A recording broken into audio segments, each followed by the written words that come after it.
out, but we've also been working on fleshing out and getting new skills for the 4 classes that we had already announced.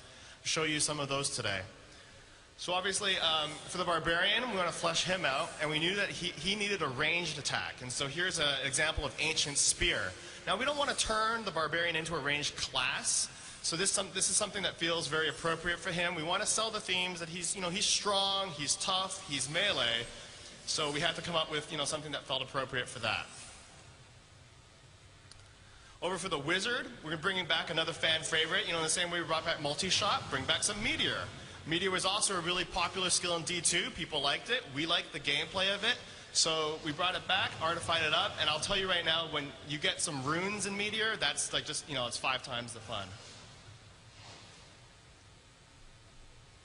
Also talk about the Witch Doctor. I mentioned earlier, I alluded that we kind of want some movement options for every class. In the Spirit Walk is the movement skill for the Witch Doctor. We wanted, again, something that stays thematically consistent for every class. In the Witch Doctor's case, he's about spirits and voodoo, so a Spirit Walk ability where he turns incorporeal, he can walk around, he can walk through enemies, he can go around a corner, and then when the Spirit Walk ends, he comes back and his physical form becomes teleported to wherever his spirit form is when the ability ends. It's pretty cool. And then finally, the new skill I'm going to show you today is the Monk. This particular skill is called Wave of Light. He summons a mystical bell that actually he shoots out as a range. It's kind of a combination of a melee and ranged attack. One of the things I really like about this skill is we need to differentiate the Barbarian from the Monk. They're both melee classes. In this case, the Monk, he's about combining mystic arts with martial arts. And so I like the evocative imagery that happens here, just the concept of a mystical bell that he fires off, it's very vivid.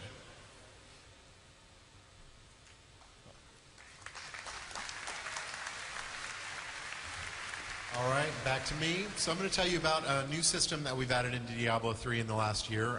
It's called traits. So what are traits? Well, essentially they're passive skills.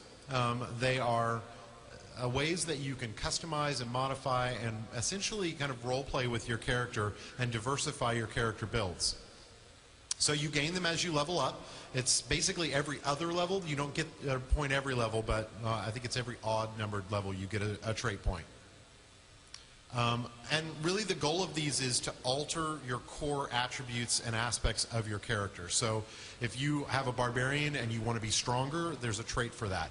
If you have a Wizard and you want to focus a lot more on elemental skills, you have a trait for that. So, and a lot of it is also to take the opportunity to add flavor to the game world. So every trait has, in addition to just instructions on what it does, it has a little excerpt of some flavor text that tells you about the world, and it also is designed as a skill to sell you something about your character and your class. So I'm going to give you some examples of that. So here's a trait example for the Barbarian called Inner Rage. So this highlights something really important about traits. They're not universal to all classes.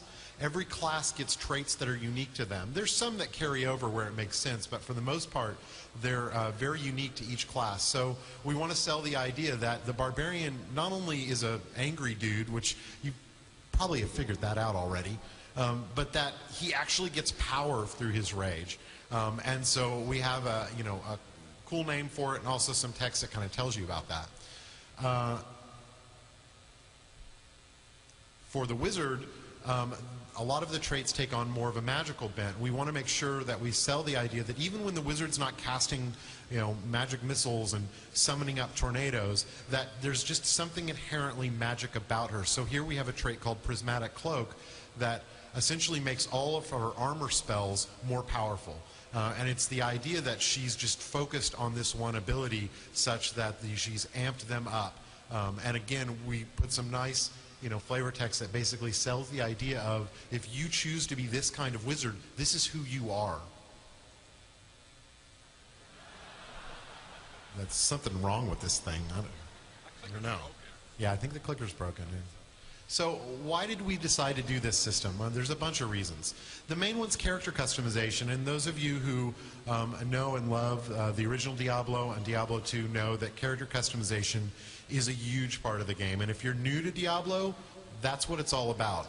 So that was a big focus for us. We used to have a system in Diablo 2 where you could spend attribute points on all your core attributes. And this system was much loved as a customization tool, but in actuality, when we looked at it, most of the builds took the exact same points in the exact same areas, even across classes.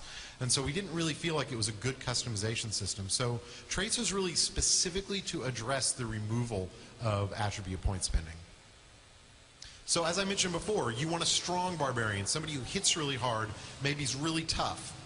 There's traits for that. You can take Legendary Might, which increases your strength. You can take Iron Skin, which gives you more actual armor. But let's say you want a Berserker Barbarian. You care more about attack rate, hitting the enemy before they can hit you back. Well, there's traits for that that can increase your attack rate, can increase the power of your debuffs on enemies. So more variety equals more builds. Every class now has roughly 30 traits, and those traits you can spend between 1 to 5 points in them. That adds up to roughly right now about 90 points per character. And when you consider that you can only get about 29, 30 trait points, it's a lot of customization. So even if we look at this and decide, well, maybe this is too many traits, we'll just reduce the point spending in it because we want to keep the customization really high. So, and one of the last reasons that we really wanted to do this is that there was always a bad decision to make in the previous skill trees where you knew that a passive skill like this, if I take this, it gives me more armor. Well, that's a good skill, and mathematically it makes sense, but math kind of sucks. Like, if Diablo is the active skill, then this guy's passive. Like, I want to spend points in Whirlwind. I don't want to spend points in more armor. So by separating the passive skills from the more active attack skills, which are now completely take up the skill system, we get a much better decision point. Yes. Awesome. Glad you like it. So the last thing is making numbers awesome. So how do you make math cool? Well, we tried to set it on fire and put skulls behind it, and that makes it pretty cool, but it wasn't really enough. So a lot of the design behind the trait system is, if we're going to have you take a passive trait, I don't want it to be like, oh, if you take this trait, you get 0.1% more armor. 0.1% doesn't sound very awesome. So for us, it's like, no, it's a big number. It's 25, 50, 100% more. Whatever number basically sounds cool when we get it. So we're really working on the system to make sure that these don't feel like weird numbers that you're not sure what to do. Diablo customization is very straightforward. The idea is very, simple to grasp, and that's important to us.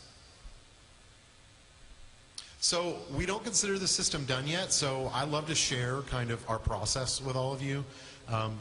What's on our to-do list? Well, the UI is not awesome, and it's okay for me to say that because I designed it. So I'm not, maybe my UI artist I can probably, but he just does what I say. So it's just a grocery list right now, and it's not very fun to use. Gaining them every other level isn't perfect. It may be fine. We may ship with that, but right now it feels kind of like, it feels a little weird. Like you don't almost know when your trait points are going to show up, and that doesn't feel awesome. So, and there's probably too many of them. Like, when I talk about making numbers awesome, if you go and play with the trait system, because it's fully playable on the floor, you're probably going to say, hey, I thought he said the numbers were going to be awesome. This just seems like too much decisions or too low in numbers. And the truth is, you're probably right. Like, we're looking at that now and saying, maybe we didn't quite get it right. All right, I'm going to pass it back to Kevin.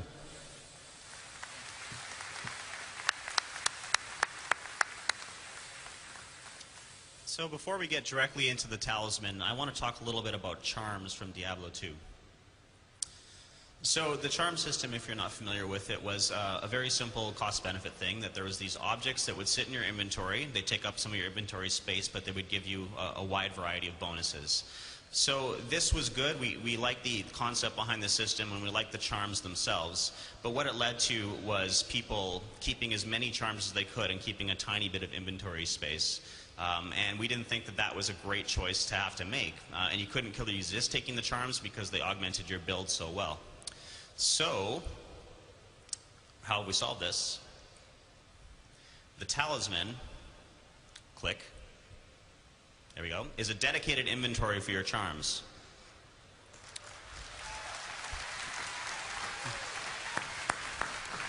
Yeah, I know. I feel the same way every time I put a charm in there instead of into my bag. So, not only that, it gets bigger over time. It keeps all of the advantages of the Diablo 2 charm system. You have more charms than you can fit in there, so you still have to choose, pick and choose which ones you're going to have to augment your build. So now that we had a better spot to put your charms and a much nicer spot to put your charms for your sake, we wanted to work on the charms themselves. So how have charms evolved? Well, the bonuses for charms in Diablo 2 were very, very incredibly varied. There was almost no sort of bonus that they didn't have. And in Diablo 3, we're going to have them concentrate on your core attributes. So this is very much about customizing your build, about augmenting, what weaknesses you have or making your strengths better, etc. So the charms are going to be a core part of your build, so they're still very important. And there's different tiers of them in the game, so as you go forward, you're going to be playing with your charms a lot. As you choose new skills, you'll be choosing different charms to try to make up for the options that you chose. And that is the talisman.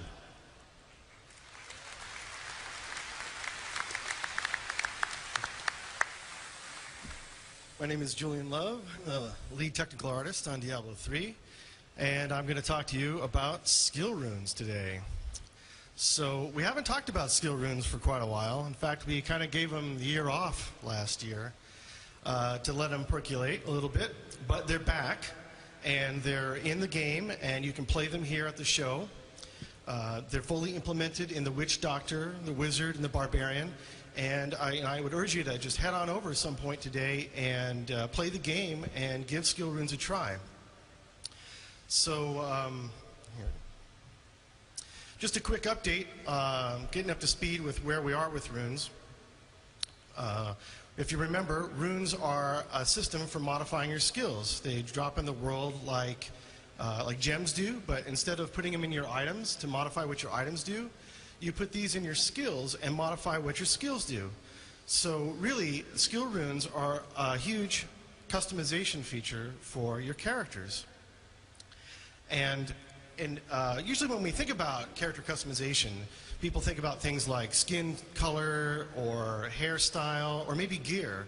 But really, the skills that you pick for your character is a huge part of character customization. And I'll give you an example of what I'm talking about. We have an Amazon here in the front row. Can I get you to stand up? All right. So let's give it up for the Amazon. It's a great costume. But you're not just any Amazon. You're a Spirazon, right? Or are you a Throwazon? That looks like a Spirazon to me. Okay, great. So that's an example of what I'm talking about. She's not just an Amazon. We didn't just make sorceresses and barbarians. We made Spirazons. We made frenzy barbs. We made nova sorceresses, things like that. So we're really going to blow the lid off of this idea with skill runes by providing a whole lot more builds. Now, how many more builds are we going to provide? Well, I kind of get curious about this. So I enlisted the help of some programmers to help me out because I blow things up for a living. And they came back with this outrageous number.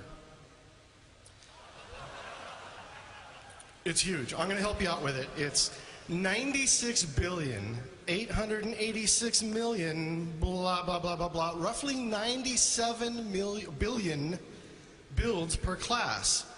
Okay, so that's a really big number. It's kind of hard to wrap your head around it. So let me kind of clarify exactly what we're talking about.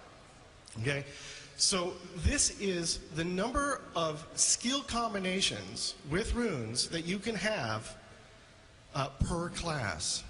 This does not include things like traits, gear, dyes, charms, anything like that. This is purely active skills, okay?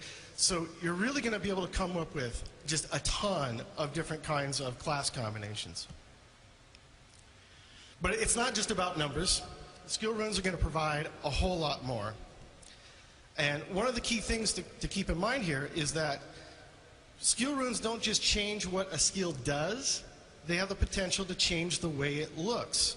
Now, originally, we really weren't thinking about having having different graphics for every single skill rune choice